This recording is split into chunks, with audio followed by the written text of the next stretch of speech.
It's Bree, and I have a story for you.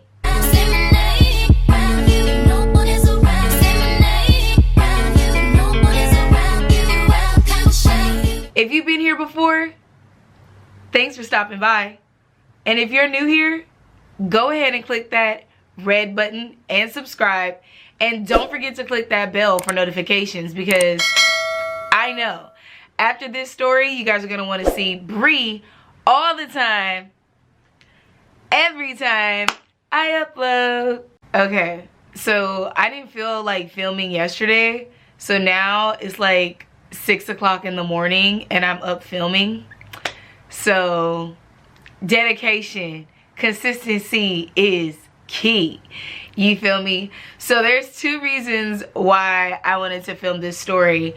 One of the reasons is because I was on my Finsta and I kept seeing this girl, and it's like mind-boggling to me how she's a weirdo but she's successful on Instagram. Like, it's been blowing my mind every time she pops up on my explore page, and I just can't resist to stalk. So that's one of the reasons. And another one of the reasons why I wanted to do this story time is because I feel like it will make sense why I don't like hanging out with people from the internet. Like, I am not interested in hanging out with anybody from social media anymore. Of course, there's cool ass people on the internet. I'm on the internet, but like, I'm just saying, majority of the people I would meet, they would be weird in one way or the other. So this story time takes place about 3 years ago, and this was a time in my life when I really thought that I was going to be YouTube. I really thought that I was going to get famous off Twitter. Like, honestly, people do get successful off of Twitter, but those are people that like are actually doing stuff. Like, I thought that I was gonna get famous off Twitter by just posting selfies and being in TweetDecks. So TweetDecks was like this underground society of Twitter where like people who had a certain amount of following would like all link their accounts to one primary account, and we would all like retweet each other, and it was a really good way to gain exposure, you know what I'm saying? And so this particular girl that I'm doing a story time about, that's how I met her. I met her through the TweetDecks.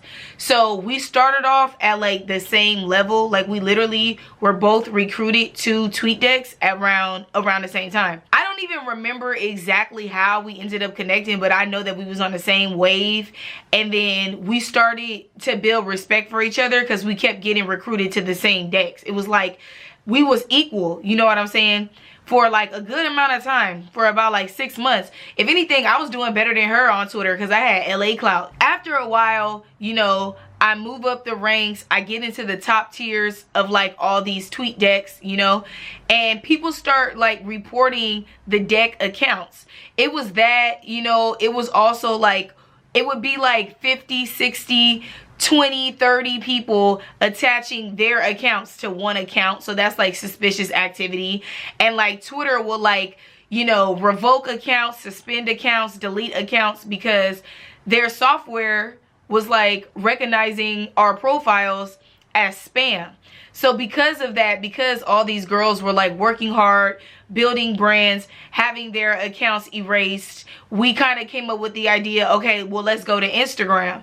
And then we started doing Instagram decks where like we would stay in the same group chats on the same apps with the same girls, but instead of like sending tweets to retweet and repost, we would send our Instagram pictures, and we would like each other's pictures, comment, save, you know, like manipulate the algorithm in that sense. It wasn't until we got into the Instagram decks where I started to see that this girl was like tagging Los Angeles, and I was like, bitch, I got your cell phone number, you're tagging LA. Like, she was tagging LA for like 2 weeks straight, and I was like the first week I was like, you don't live here, like, what are you doing? Like, I thought that was really weird. And then like the second week, she was showing up at places that I clearly recognized. Like, I knew she was clearly in LA. Yeah, like the first day I hit her up and I was like, are you actually like in Los Angeles and didn't tell me? And she was like, yeah, let's hang out. And then I was like, okay, cool. So the first day I reached out to her, we had planned to kick it. And the plan was we were going to go to the beach and go to like some kind of day party. And I remember this day because I went to get my feet done specifically because we were going to be at the beach and we were going to be doing cool stuff afterwards with like girls who are like celebrity thoughts. So I was like, let me get it together, let me look well groomed. And I remember that we were talking like consecutively throughout the day, because I'm like, okay, I'm on my way to the nail salon, okay, I'm leaving the nail salon, okay, I'm buying new shoes for absolutely no reason. Like, you know, like we were communicating throughout the day. And to be honest, the whole reason why we were communicating all throughout the day was because homegirl said she was gonna pick me up. The dude that she was messing with, he was like a recording artist or something like that, or like a writer. So he had to be in the studio in Burbank, and I was already like not far from there. So she was like, yes, I'm gonna come swoop you. This was around like lunchtime. This was around like 12 in the afternoon. By the time I got done like getting my feet done, buying shoes and stuff like that, it was already approaching 4 o'clock. And I'm always late to everything. So I was just like, like I'm by the house. This is the last errand I'm running. Are you gonna be ready? She's like, oh, I'm at the nail salon right now too, so I'm probably gonna be ready within an hour and 30 minutes. At this point, I'm like, we're not going to the beach. So it takes me like 2 hours to get ready.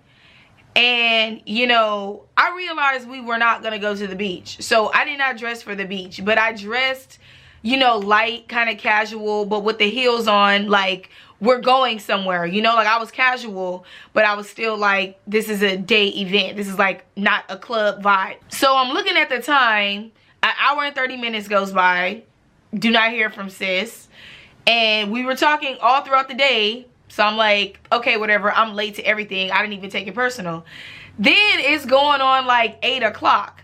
And I was broke. Like, I needed this bitch to give me a ride to kick it with her. Like, and I was banking for her to bring me back home. So around like 8, I'm like, what's going on? She's like, oh, I linked up with this dude that I'm messing with.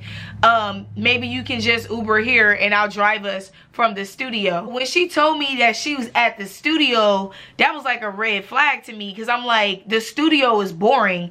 And when people tell you to meet them at the studio, you get trapped there. Like, if somebody tells you, meet me at the studio, you're going to be at the studio. That's it. When she told me that, I was kind of like, girl, I don't know. Are you sure we're gonna leave? Especially if I'm gonna have to pay for an Uber. If I'm gonna have to pay for an Uber, it better be because we're going somewhere fun. So I brought all of these points to her attention. I asked all of these questions. And like females do, she convinced me that we were gonna have a good time. Another reason why I vividly remember this story is because when I ordered my Uber and I was on my way to go link with this girl, I was listening to like my latest playlist. I was getting into my Tatiana zone, you know what I'm saying? Because I really thought I was gonna go out and be in my element and be around, you know, guys with money and like network and stuff like that. And I was like in that mindset. And let me tell y'all this, another reason why I even decided to hang out with this girl was because we had the same kind of like ambition, the same kind of like by any means necessary, you know what I'm saying? I saw that she was in grind mode. She was focused on like where she needed to go, and I saw similarities between us, you know? So that's why I went against my better judgment. Even though I had been in situations like that before, I went against my better judgment because of what I thought the end result was going to be, which was meeting new people, advancing my social status, new followers, more pictures, things like that. I get dropped off and she not even there. So I'm standing on the corner where I got dropped off at, because I'm not really sure exactly where to go. Like, I had got dropped off on like a dark street. Usually where like celebrities go record full albums in the city, yeah, the streets are weird. Like, the studios do look like out of place. Like, you don't even know you at a studio. I didn't know where to go because the street was dark and I was dressed like I was supposed to go to an event. Like, I don't know. I don't even know. But I was just standing on the corner like, where is my friend? When she first pulled up, we didn't go directly in the studio. I sat in a car with her because she was like putting on her makeup, like her lashes, highlight and stuff like that. But one of the things that I noticed was what she had on. Like, the way she was dressed, I'm thinking to myself, we are not going where she said we're about to go, because she had on like an Adidas, like, you know, like those matching sets that they sell at Lady Foot Locker, where it's like the Adidas top and the Adidas leggings, and then she had the Adidas shoes. Like, she looking like she just left the gym. And I was like, I know I'm dressed casual, but you're definitely not dressed like we're about to go function right now. So I was kind of like silently feeling some type of way, but her face was beat. Like, she was pretty. And so I'm just like, you know what, that's another red flag that I just blatantly ignored. The fact that she wasn't even dressed for where she said we was going. But I was like, you know what, I'm gonna give her the benefit of the doubt. This is my first time meeting this girl, and I liked her Instagram. And you know, like, hearing that come out of my mouth and knowing that that's the honest to God truth, like, I liked her Instagram, so I gave her the benefit of the doubt, even though all these red flags were like in my face. But that's whatever. So I'm in the car, I'm watching her get ready, and I'm like asking her what needs to be asked. I'm like, so how much longer is it gonna take you to get ready? How long are we gonna be here? Are you getting ready to stay here? Like, where are we going? Do you gotta change your clothes in the back? Like, I was asking all that needed to be asked. And she was just reassuring me. She's like, oh, like, I just don't want to look bad in front of his friends. Like, he writes for Chris Brown. I don't even know who's going to walk in here. I'm just trying to make sure I look straight. We're not even going to be here for longer than an hour. Don't even worry. I'm waiting for the girls to text me back. So I'm like, all right, cool. If the girls haven't texted her back and they're the reason why we're even going to this place, I can't put too much pressure on her. I can't really judge her for what she got on. Like, it makes sense. We go in the studio, and when we first went in there, it was like her dude, it was like another guy on the piano, and it was like a light-skinned girl in the studio singing. It's really crazy because the light-skinned girl is about to play a pivotal role in this story. But in the beginning, she was totally irrelevant. Like, I didn't even recognize her. You know what I'm saying? Maybe because she was actually in the booth doing her job that she wasn't recognized. It was a comfortable environment when I first went in there to completely be myself. Like, Courtney's dude was cracking jokes because he was from New York. So we were like doing this West Coast, East Coast beef. Which coast is better? Yada, yada, yada. We were smoking. We were drinking the rest of the Hennessy that they had left in the studio the night before. And then it had reached a point where we was like, okay, let's eat. Studios were real big, signed celebrities go and record. There are runners. There are people who are literally paid to buy food, to buy blunts, to do the whole Postmate situation. Like, so when the conversation came up of like, what are we gonna eat? I don't really understand why Courtney suggested to go buy the food. I guess because like she was high. You know, I don't know. But when she did that, I was kind of like, what are you doing? Like, if we're going to leave, let's leave. Let's not leave to run errands for your man. Like, that's how I was seeing it, but I wasn't really saying anything. Now, when we leave and go get in the car, she starts complaining about this fool. Talking about how he's like hyping himself up to be more than he is. And he's not even all that. But, you know, technically he's out here and he has this, this, and this because he's writing for Chris Brown. So she's just going to wait it out. She's just going to see what's going on. And I'm like, okay, that's cool, but when are we leaving? Did the girls text you? Because I didn't really ask that when we were inside because I was actually enjoying myself. I kind of knew what the agenda was when we walked into the studio. I kind of understood that we were going in there to smoke and drink with them for free. You get me? I wasn't really pressing. It wasn't until we went to go get food where I was coming back to my senses like, wait, are we really about to kick it here? Like, we're running errands. You're buying him food, which means we got to come back, which means we got to eat it with him. Like, you know what I'm saying? And she was like, look, like, I'm just trying to get in a good vibe. They haven't even texted me back. So we went to go get chicken wings. The chicken place that we went to was not like a wing stop. Like, it was like a low-key up-and-coming place. And we waited about like 15 minutes. And I was asking her in the restaurant, I'm like, are these reliable girls? You know what I'm saying? Are we even gonna go there? Because I had heels on. I'm like, I could have kept my tennis shoes. And I'm looking at her. She looks comfortable. She's comfortably dressed. I'm looking like, I was feeling some type of way off the fact that I looked like I was going somewhere. Like, let me know if we going somewhere because I feel stupid. Here's my other thing. I was really suspicious because he gave us money to go get another bottle. So we're about to go drink an entire other bottle and you gonna be good to drive? Like, that don't even sound realistic. But she kept reassuring me. So I'm like, okay. So we get the food, we get the bottle. We were gone for about 35 minutes. And then we come back to the studio. When we come back to the studio, it's the same group of people in the middle of us eating. Like, we got back, we gave her boyfriend his food. We have our seats, got the food in our lap. Right when we're getting ready to go in, a whole swarm of an entourage walks in. And it's this guy that was on Love and Hip Hop. Like, I don't know how it works, but apparently, like, Courtney's boyfriend was like the highest ranking of everyone that was in the studio. So technically, like, he was responsible of the studio time and making sure that it was being used until the guy from Love and Hip Hop came. I'm gonna find a picture of bro because I cannot think of his name even if I wanted to. And if I'm gonna really be honest, it messed up the vibe because it brought in like a lot of fakeness. Like, it was just like a wave of fake that just came through. Like, there was this one guy who came in there and he was acting like designer. Like, his energy was like, yeah, yeah, yeah, yeah. And I got my food in my lap and I'm just like, chill, bro. So like I said, vibes in the room started to get real fake when that entourage, when that Love and Hip Hop energy came in, because Courtney's boyfriend had texted us and told us to leave the room.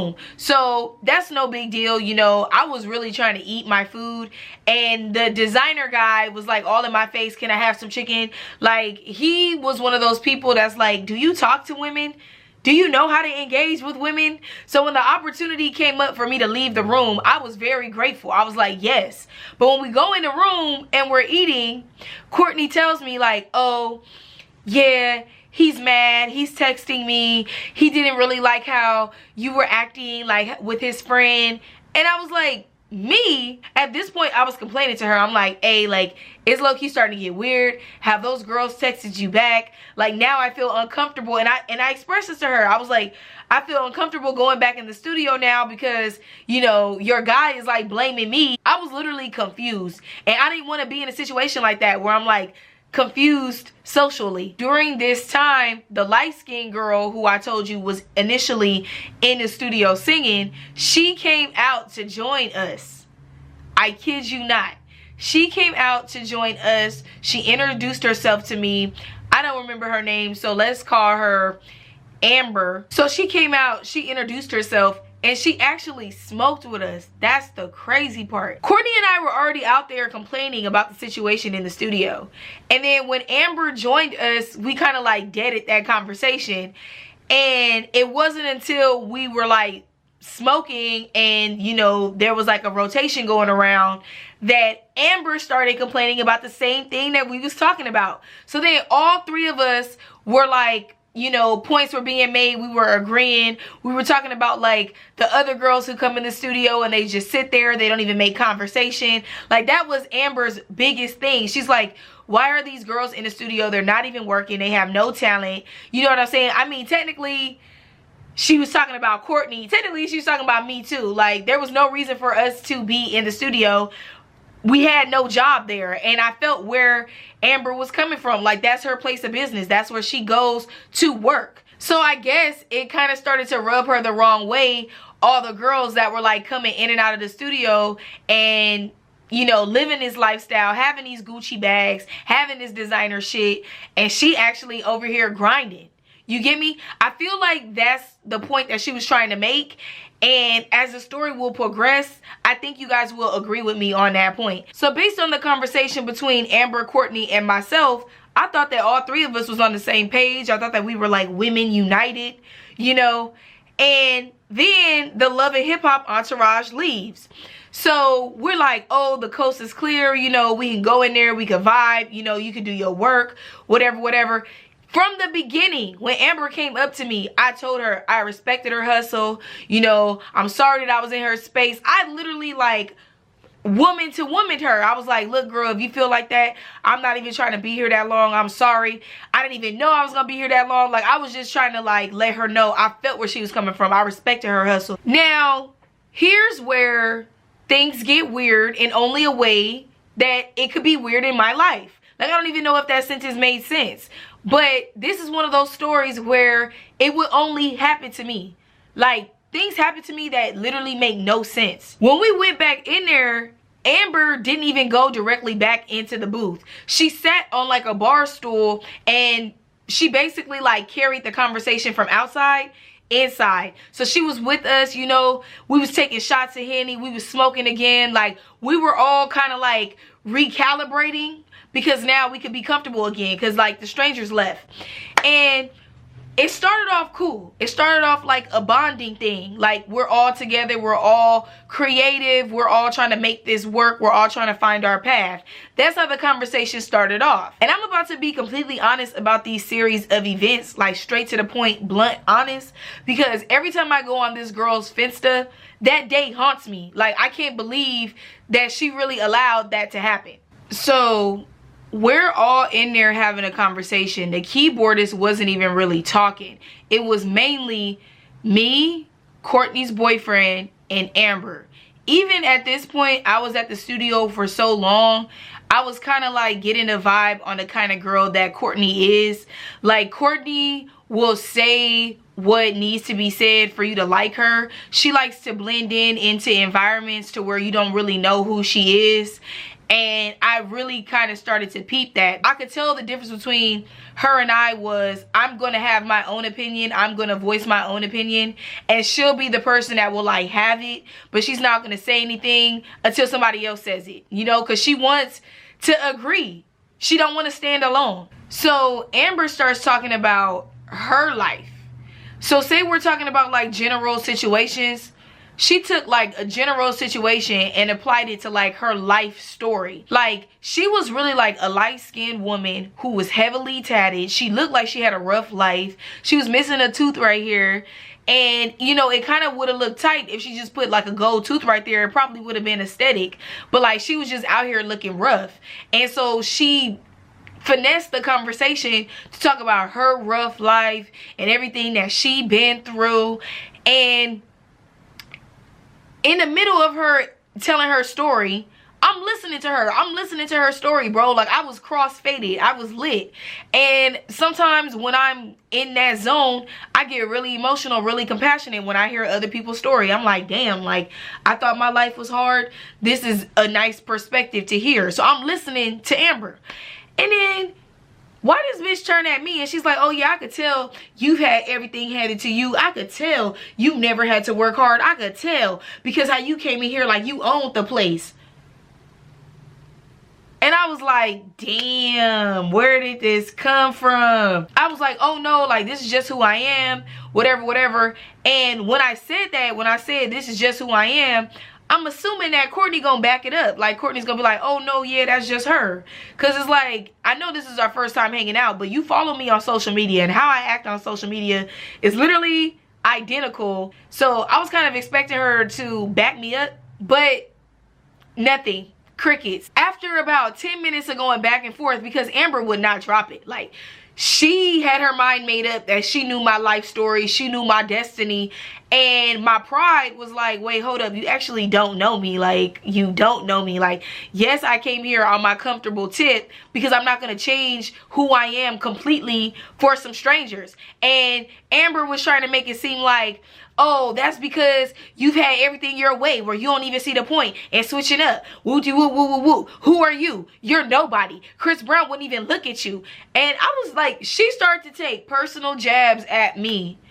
And I was sitting there at one point like, what am I supposed to gain from this conversation? Like, what am I supposed to gain? Then Courtney's boyfriend starts to agree. And I'm like flabbergasted. I'm flabbergasted. And I had smoked and drank so much at this point that I was stuck. Literally. So the conversation went from like what I saw it as, you know, bonding to constructive criticism to like a hate train. Because I told y'all that the keyboardist, he was silent. Like he wasn't even talking. Then he started to have something to say. And I'm like, what did I do to you? Like I was really sitting there confused. And then I started to get angry. I started to get angry because I'm like when the keyboardist said something too, I was hot. I'm thinking that if I keep it real with these people, if I like stop being passive, stop being defensive, I just keep it 100%, and I'm like, you're not about to disrespect me. This is my story. That's the angle that I was coming from. Like, everybody in this room is not going to tell me about me. This is who I really am. And so I sat there and I opened up and I told them straight up, like, actually, you're wrong because of this, this, and this. Maybe you were right because this, and this. But at the end of the day, I'm still me. I'm still changing. Like, this is not the final form. And Amber just took it the wrong way. Like, she just took it like such the wrong way, to the point where she was giving me vibes like she wanted to fight me. And so I matched her energy, because she literally went in on me for over an hour. Like, I kid you not.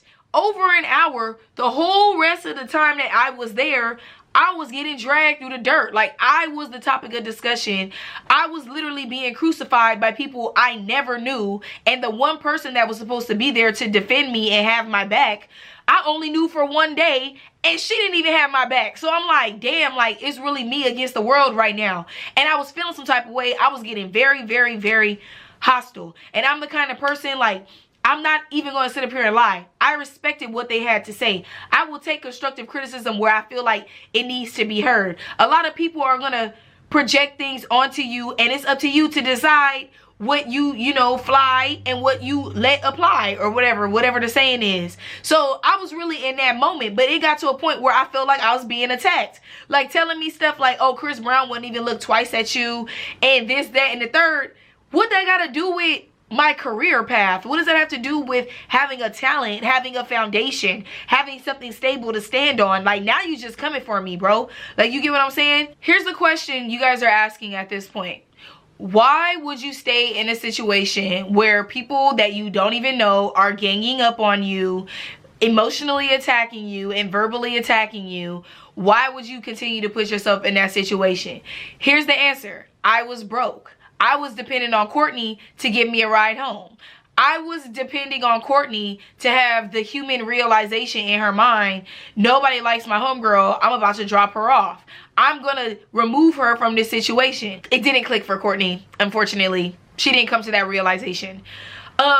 So I'm like, you know what? I'ma leave. Like, and this is the crazy part. The first time where I was like, I'm gonna leave, and I got up and walked out, she followed me out. First it was Courtney. Courtney followed me. And then Amber came out. I was being emotionally manipulated. Period. Because there was no reason for Amber to come outside and be like, look, it's not even that big a deal. You could stay. You're welcome. I just want to see my queens survive. Like, she was really hitting me with that rhetoric. I just want to see my queens do their best. This doesn't even go to you. If this applies to Courtney, Courtney could take it too. And Courtney's like, yeah, whatever. So I'm like, okay, I'ma stay. Keep in mind I was broke. So I was like, fine. I didn't want to spend that money anyway. So Amber's like, great. And then she goes back in the studio, and me and Courtney go in the bathroom. And I was warning Courtney. I'm like, look, she been going in on me for about like over an hour, and it's only so much I could take. And you should have just let me leave, because if she don't change, I'm going to want to fight her. I don't care where she came from. Wooty woo woo. And here's my thing about Courtney. She was like, oh, I wouldn't even be bothered with her.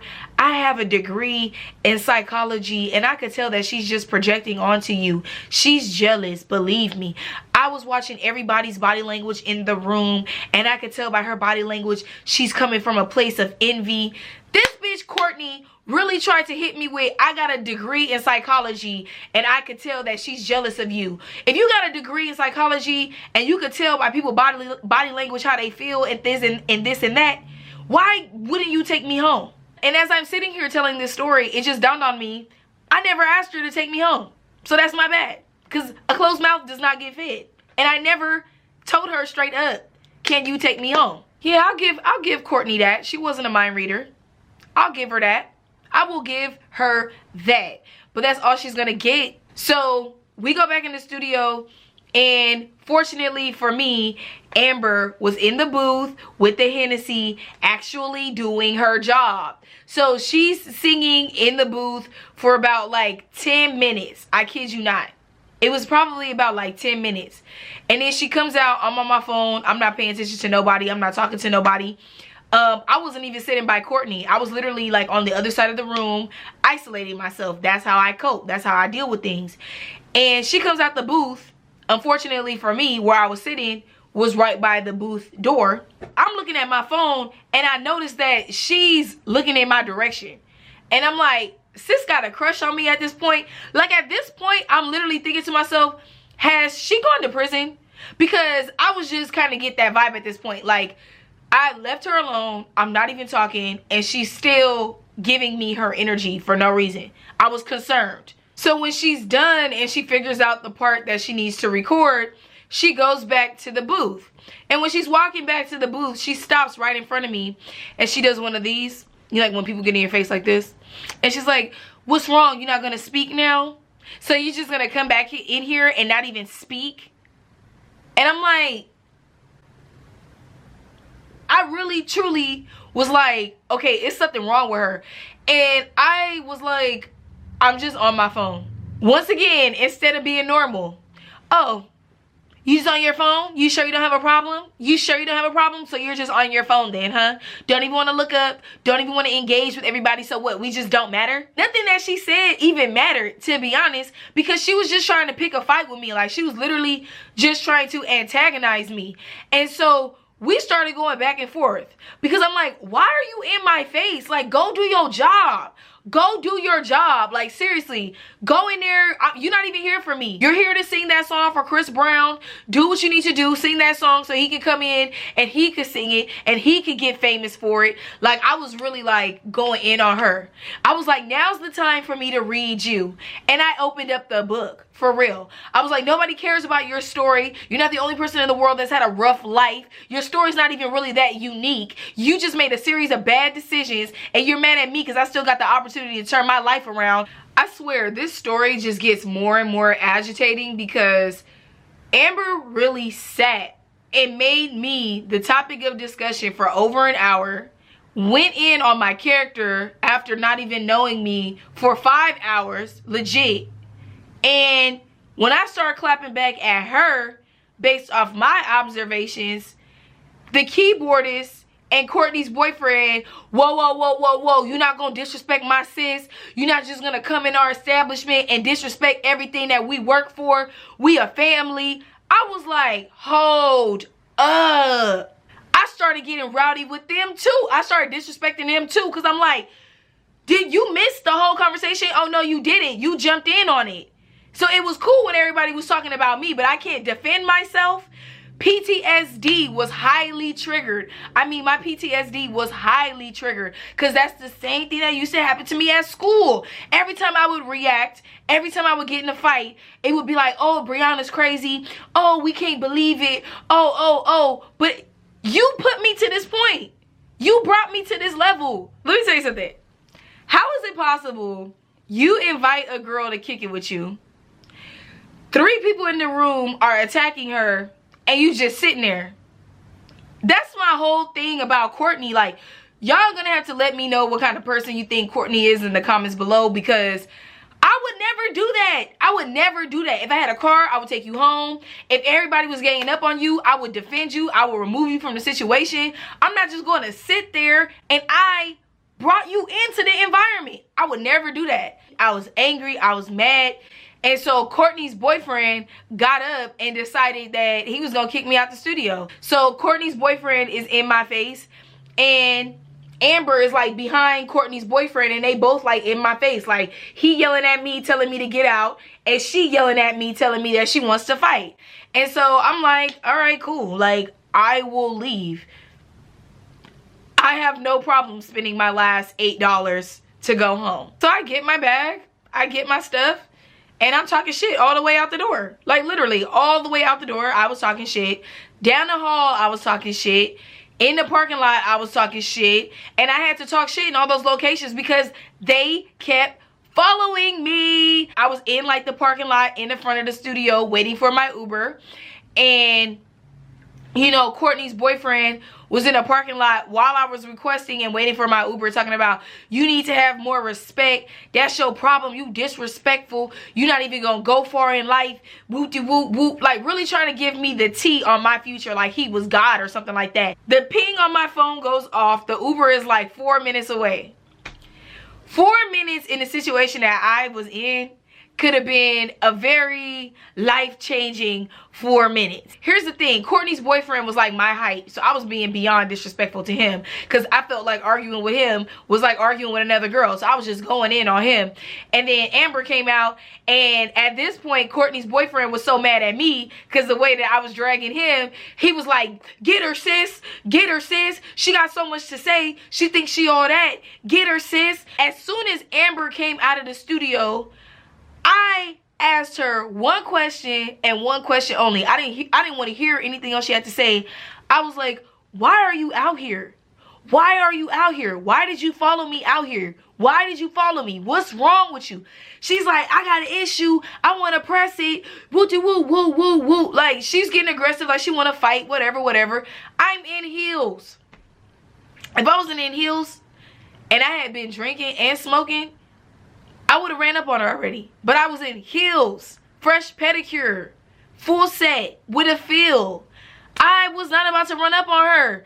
But when she started to approach me, and I'm seeing, okay, the Uber 2 minutes, he's about to pull up, I started to make up my mind, like, if I was going to want to run her fade.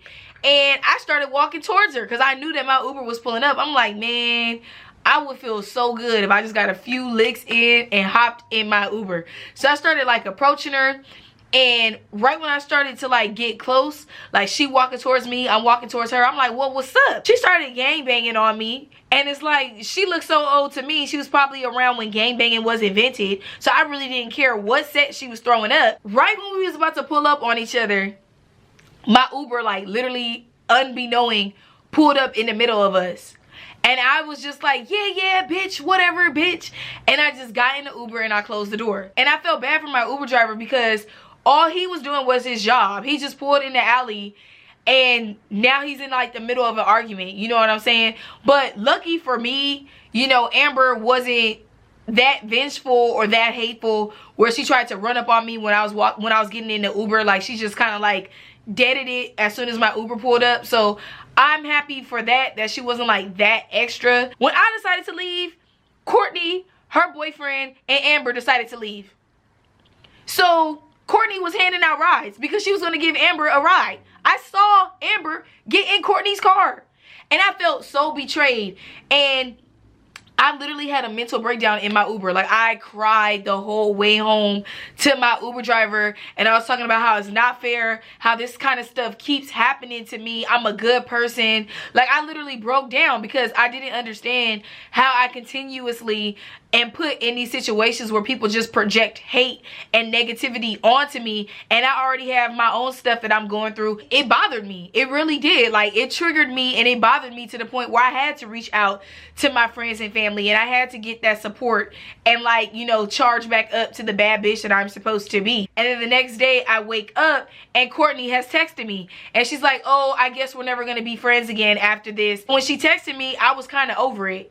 I was over it, and it was good for her because I really wanted her to get beat up. I really did. I really did. I really did. And I don't feel bad about it. And that's my story on fake friends and why I'm really not interested in kicking it with people from the internet no more, ever again. I'm not saying I'm opposed to it. Not everybody is like this girl, but I just feel like all the situations that I was dealing with before that situation, that was just the nail in the coffin for me.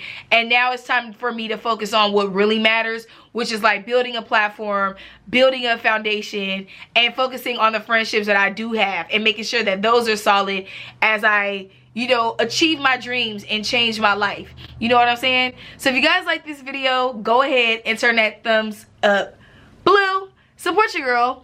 Get those fingers moving in the comments below and tell me about your fake friends.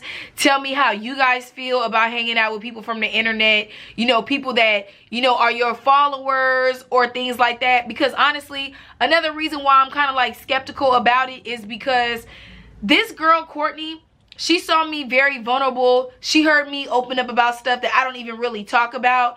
And we're not even friends. Like, that's another reason why I don't really want to kick it with people from the internet. Because I was in that room with Courtney. I was opening up. I was talking about things that I generally do not talk about. Like, I don't open up about that kind of stuff.